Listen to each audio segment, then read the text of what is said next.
you know, it is not. It's advanced. If it is age, cut half of your age from the rest that you know. Of course, only the Almighty, only the Creator know how long we can live. But if you can calculate a year based on the calendar, the Julian calendar that we use is 12 months, and this is the 6th month of the year. And it looks like it is going in a couple of days. Today's the 8th day, so remove 8 from 30, I'll be 31. And they try to remember, don't forget that some of the singers, they sing for us for school. Yeah, we come out and finish, we not say Juma down the Wakago. This is Human Rights Radio 101.1 FM, redefining broadcasting. This is the Stadium on Friday evening. Of course, my name is Ted. With you and I together, we do this. We're friends, we're a big family. We are a global family, we're a global village here. That is the idea behind this platform. Everything we do here, we try to engage you and involve you wherever you are in any part of the world. Because if you're not listening to us on terrestrial radio, you can listen to us. Download our apps, Human Rights Radio, through the App Store. Any phone you use. In fact, we'll go develop one very soon where even Nokia Touchlight, Fisia. Okay, that idea is in the pipeline, so we'll be aside. That's a joke. You can listen to us anywhere you are in the world. You can watch us live on YouTube, on Facebook, on Instagram, on Periscope, on Twitter, on Twitch. Yes, that's how far. That's a massive size of what we do here. Every of our programs that you hear is actually broadcast live. You're not seeing us on camera here live where within the premises or within the axis where you can capture us. You can see us on any device you're using, any part of the world. And the Stadium is the program that actually talks about sports. Everything classic on sports. Yes, we allow you to listen, to internalize what we do, and to have a chance to phone in, to say one or two things. Everything you want to say about it. We allow you, but of course we allow respect here. Everybody's opinion is respected, including animals, including environments, from opinions to rights. Yes, that's what we do here. Don't get it wrong. We protect everybody's rights, from your personal right to everybody's right. As I would say, my former lecturer, Professor Jide Ogmaji, say your right ends where my nose begins. It's a very important statement. Respect that. Respect everybody else. If you are driving at a public vehicle, everybody has the right to use the road. Yes. Not that you're carrying a car that is bigger than others and you try to intimidate them. No. It doesn't work that way. If you're crossing the road and you think every driver driving should stop for you, no. It doesn't work that way. If you're driving and you think zebra crossing is meant for zebras and not human beings, no. It doesn't work that way. Respect the rights of everybody using the road as well. Respect the rights of your neighbors. If you have turned your house into a prayer ground, whether Christian or Muslim, it doesn't matter the religion. Respect the rights of your neighbor. Don't make it too noisy. The Almighty can hear you even when you don't scream or you don't shout. Sometimes a silent prayer is a must-heard. Gently communicate with your Creator. Of course, we're talking sports this evening. Don't mistake it. It's a sports program.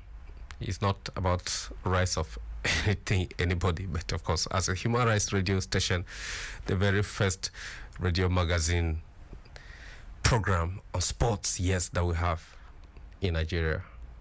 We could talk about many other things in the program. We're not competing with anybody. We set the standards for ourselves and we try to beat them. We're not competing with anybody. So if you want to match us, that's excellent. Try to match us. We have a lot to talk about this evening on the program. Of course, our super strikers, our super contributors are all out there filling us with a lot of information, so much more than we can take. But we'll talk about it in the course of this program. Welcome to the program. Welcome to the Stadium. As I said, this is Human Rights Radio 101.1 FM, redefining broadcasting. I'll start the program with, well, I'll say the good, the bad, the ugly in Nigerian sports. What's happening? Midweek action in the MPFL. We had 100 minutes, about 101 minutes played in Calabar between Enyimba and Lobby Stars. Whatever led to the extension of time, I'm going to let D1 call in to explain to us so that you guys don't think I am speaking from my own perspective alone, but the second half that went longer than what was expected. What is the whole idea about? Russia is still on our minds. Your takes from our games, all our friendlies, all the friendlies we have had as a national team in Nigeria, considering that. Of course, we watched England play yesterday. Yes. You watched Iceland play Ghana yesterday. What are your takes from all those games? Those are prospective teams. England is a team we might meet, depends on the group that we emerge from, as losers or as winners of the group. Can we be winners in that group? Can Argentina actually come second behind Nigeria in the group? Can Croatia and Iceland get knocked out in that group? It's your call.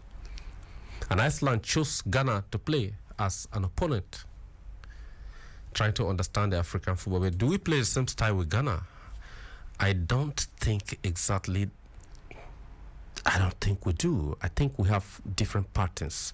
Kojana Raw has adopted a different pattern from what the Ghanaian national team plays, from what we do. What are the differences? Is it possible as well for two countries drawn in the same group to have friendlies? For example, we played Argentina before we came on air. We came on air to say, okay, Argentina has been seeded in our group to go to Russia. Is it possible that I could have arranged another friendly with Argentina? Is that allowed?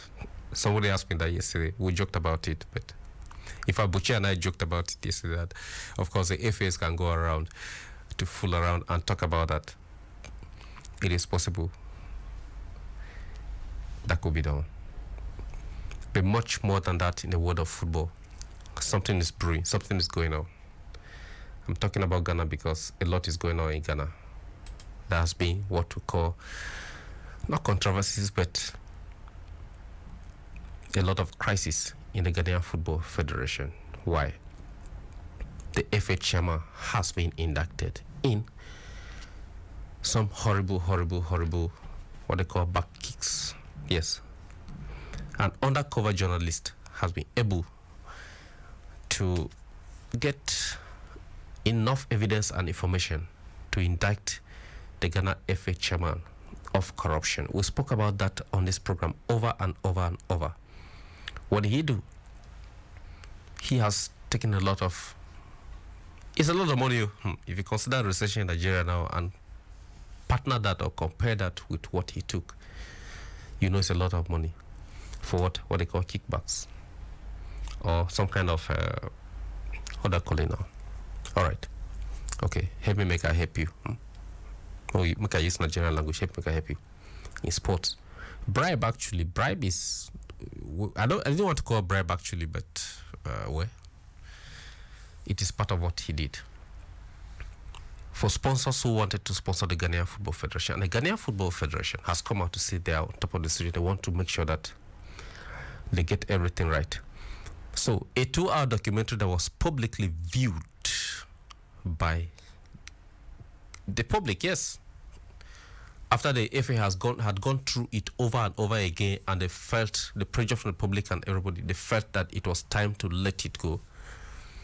They had to expose Kwesi Nyantakyi to show how much he had taken. Not only him, referees in Ghana.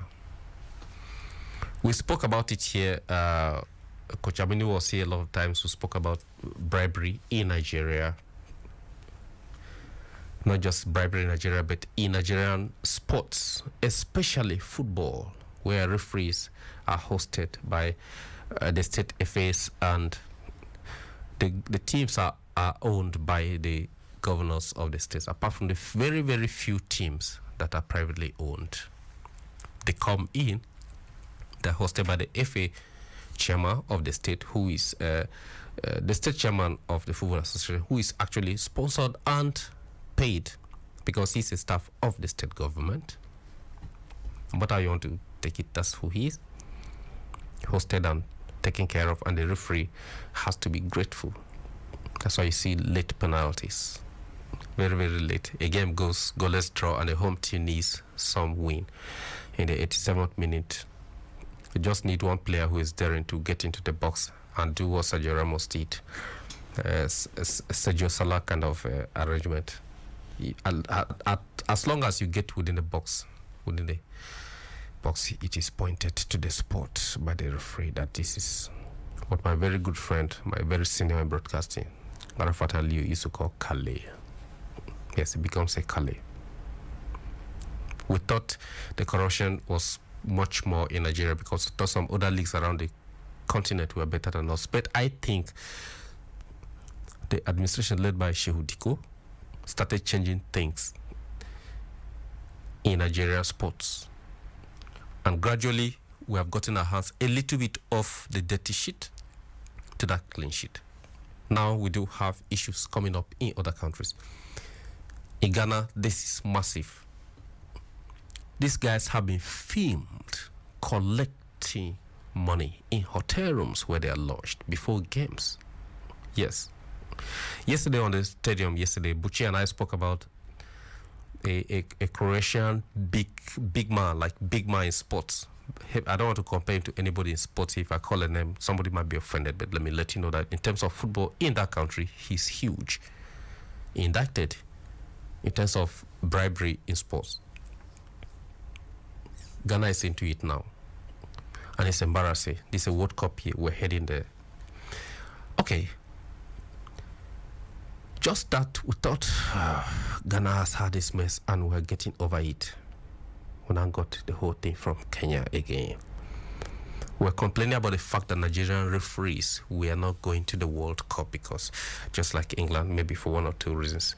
England, whatever the reasons are, apart from what we heard, what we read, what we saw between the United Kingdom and Russia, well, there are not countries that we shake, not a region and the country that we shake hands. England as a country and Russia as a country. Of course, the United Kingdom comprises of much more than a country, even though they're under one leadership, terms of their monarchy, the monarchy system, yes. But they're not countries that England and Russia are not countries that might shake hands because of the diplomatic route. Maybe that was a build-up to the fact that the referees in England were sidelined, apart from the horrible things they did. Of course, don't forget Michael Oliver, yeah. Gigi Buffon, you remember? Yeah. Champions League, Buffon, referee, Real Madrid, one of those things. It's just one of the follow-ups of what English referees can do. But Nigerian referees have been trying under very horrible conditions. I must commend them. They try. You travel by road. Sometimes, very, very few, they fly to the match venues, stay there, and you are unprotected. You're on your own. You officiate the game, you go back to the hotel room.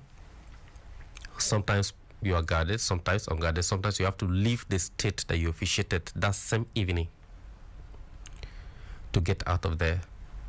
If the match extends late into the evening, where you stand a horrible experience of either traveling to a nearby town to sleep or using a night bus, which is also horrible. Your life is at risk. So I want to commend our referees, Nigerian Referee Association, sending their referees to those places that we know as high risk to officiate games. Yes, they do.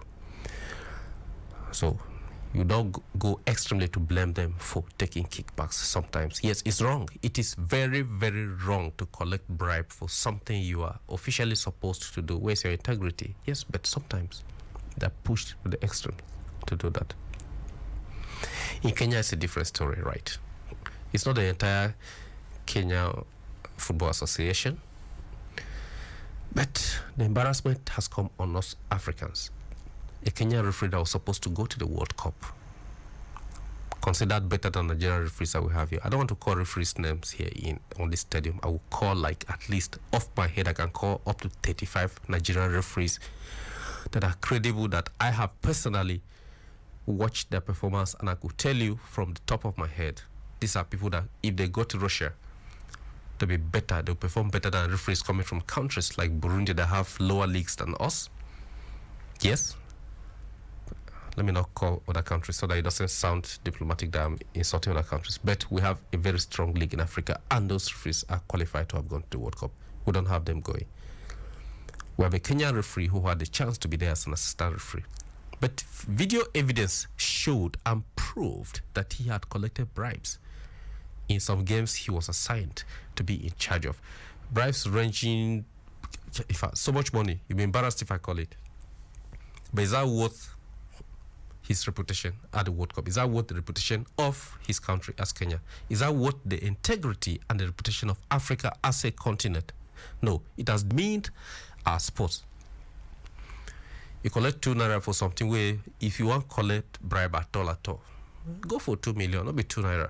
They say if you want chop frog, chop the one way fast, so that if you have to say you chop frog, you say yes, I chop frog. Not true. He has actually, Aden Marawa has resigned from being a referee at the World Cup in Russia 2018, which is going to start in a couple of days. I'm counting it in hours, not days. People are still counting it in days. I'm counting it in hours because Russia 2018 is right here in your very before, according to Chief Zebrodaya Karuba, alias 430. That's what embarrassment we are facing. Apart from this fact that we are facing African teams that are going in there with not the best squads, not the strongest squads, but of course determined squads, like Nigeria that is fielding players from so many different teams, unlike some countries that are fielding players from one team. A lot of countries are doing that. Nigeria were featuring players from so many different teams. A lot. If you call each of the players and tell you which teams they are from, you wonder that how did we get it here? Some countries are making sure that the players in the national team play for, of course, the best clubs in the world. And you could talk of like 2, 3, 4 players. You could talk of like countries like Belgium feeding players from at least half of the team from one league. Yes, the best players from one league and the rest from other leagues, but they're first starters. We're having a lot more, less than some of those countries. But we do believe, like one of our legends, Kanu Wako, endorsed, Nigeria will have a lot to prove at the World Cup, and he thinks Nigeria has a chance to prove themselves at the World Cup. I do believe too on the stadium, and we all do, that Nigeria has a lot to prove at the World Cup. We have players who are hungry, who are fresh, who are new.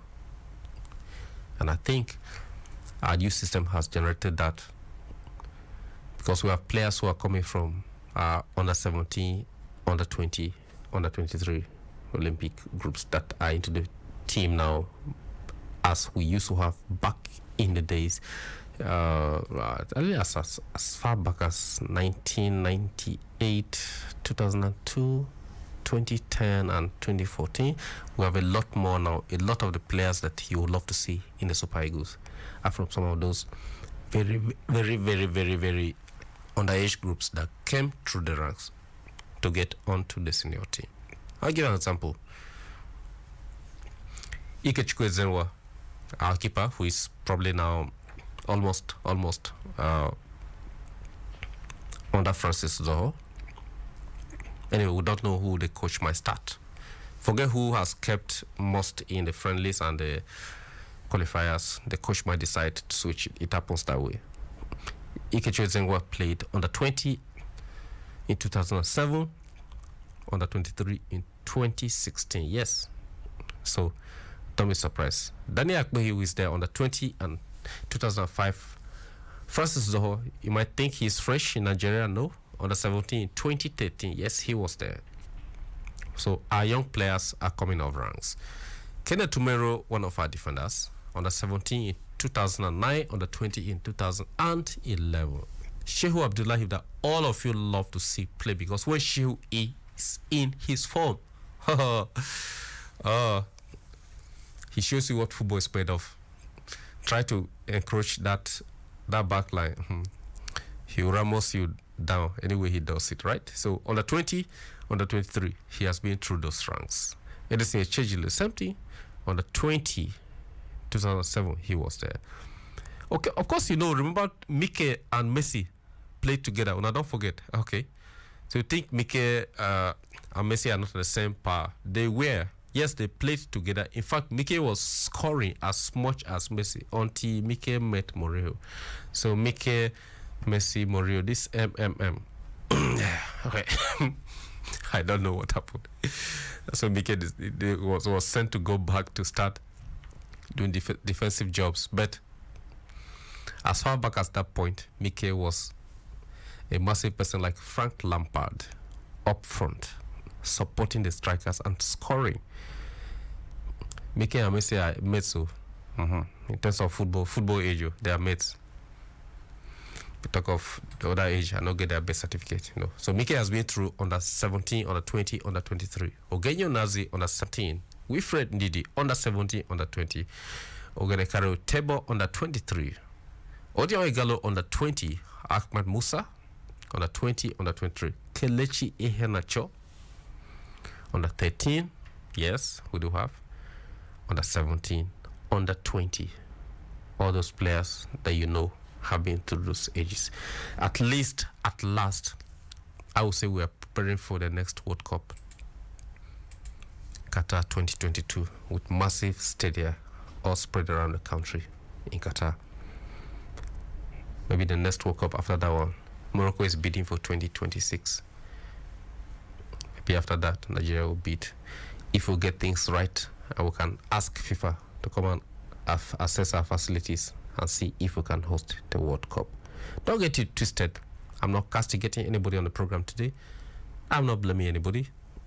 I'm just praising our players for putting their best foot forward and making the country proud. Yesterday we celebrated an icon posthumously, Stephen Keshi. We did that yesterday.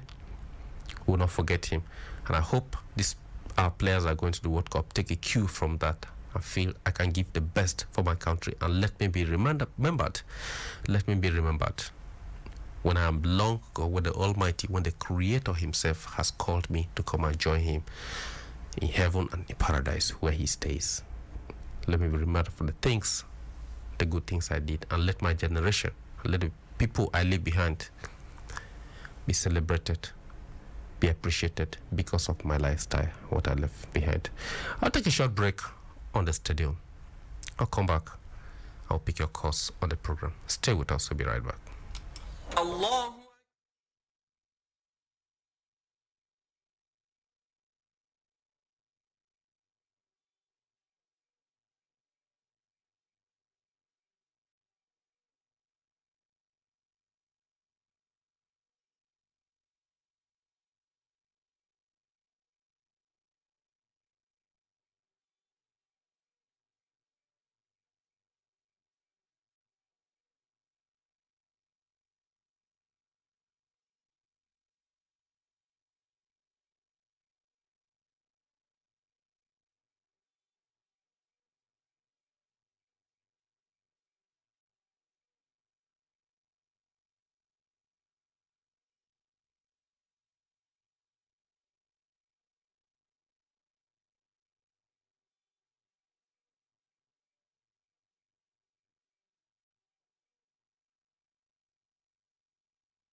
Stay tuned to Human Rights Radio 101.1 FM, redefining broadcasting, and this is the stadium. My name is Ted. Of course, I'm seated here to talk sports.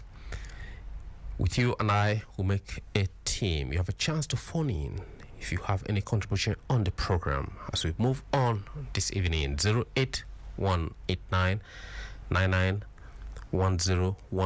is the number you can call to make your contribution. But of course, some news coming in.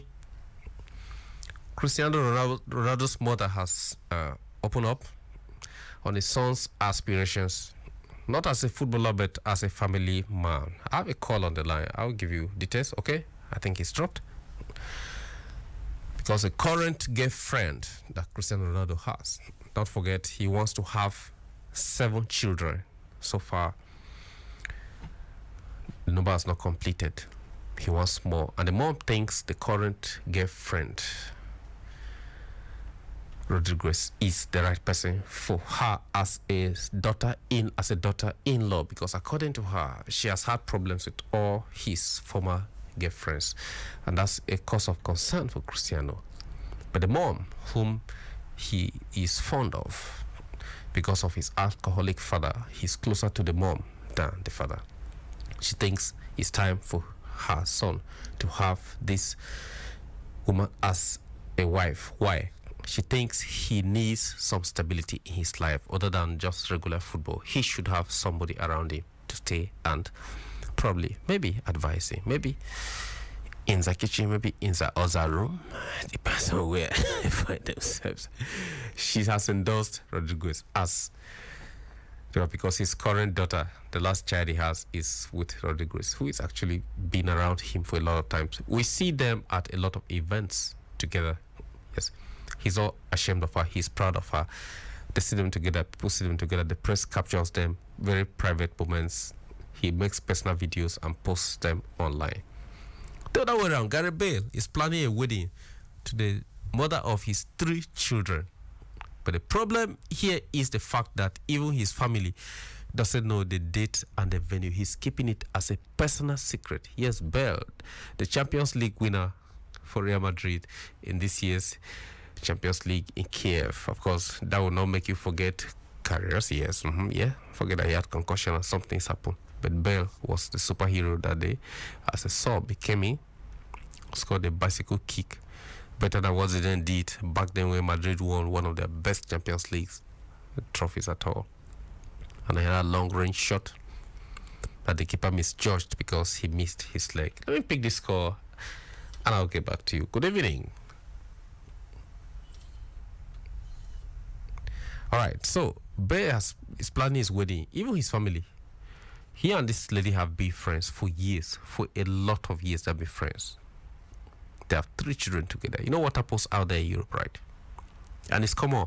That is why somebody like a boy ended up bankrupt because of wedding. The wife took everything after the divorce, and he was on his own. Hello, good evening.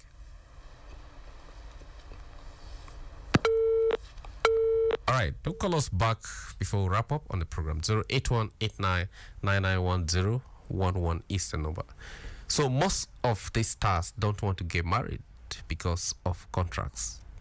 If you do, and there's anything like divorce, the prenup agreement and everything you put in place, most times it goes to the wife. At that point where your blood is hot, when you want to marry, when you don't rush, say, okay, anyhow, like yes, we'll go do. Everything you have hustled for and worked for in life, she steps in, she takes it. Not every country though, not every law though, but predominantly the footballers end up losing it. The sports athletes end up losing it. A boy is an example. I guess Bale is conscious of that, even though he's getting married to his best friend in a few months time, maybe long after the World Cup is done, so that his friends will be there with him and all that. But it's one of those things. One of the things athletes face, popular persons face, celebrities face that in their day-to-day run is you have to be careful with your choices. And not just athletes, not just abroad, wherever you are, even here. You have to be careful about it. NBA players are having issues with Donald Trump. We thought it was just NFL. Now, LeBron James and Steve Curry have stepped in to say one or two things. We have that story for you on the program tomorrow. Hello, good evening. Good evening. All right, network has not been cooperating with me, but maybe it's a dull Friday evening, I guess. So, LeBron James has a lot to say about the visit to the White House. Yes. And John McEnroe has come out to say something about Andy Murray participating in Wimbledon this year. Buchi and I and Coach Aminu spoke about it here on the program. In fact, D1 was also here with us. 4 of us spoke about it on the program. We'll do that again tomorrow. We'll talk about it and the fact that sometimes you have to allow the injury to heal before you step back on the court. But don't forget, our boy, Okolie, right? Lawrence Okolie, yes, he has collected a bet from Luke Watkins in boxing. That's a Commonwealth Cruiserweight title. Yes, he collected it in a third round knockout. Yeah, he knocked him on the canvas thrice. His team had to throw in a towel to say, oh boy, don't do, make you come out here. He's not fighting for Nigeria. He has won Olympic medal for Britain. Yes, for Great Britain. We are losing a lot. Tomorrow the program will tell you how many other young Nigerians are out there that may never represent this country. We have one that Steven Gerrard just signed for his new team. You'll be shocked at the fact that this guy was abandoned and neglected. He dropped out of our under-17 team and he went to win under-20 World Championship with England. He has been signed to play under Steven Gerrard. You think he'll come to represent Nigeria? I don't think so. Let us do the right things at the right times, because here on Human Rights Radio, we'll talk about rights of everybody, from athletes to anybody at all, male and female, to animals, to environment. That has been the package this evening on the stadium. Until we come your way again tomorrow, we'll have a lot of time for you to phone in and talk, because we have massive hours dedicated to this program tomorrow. Stay safe.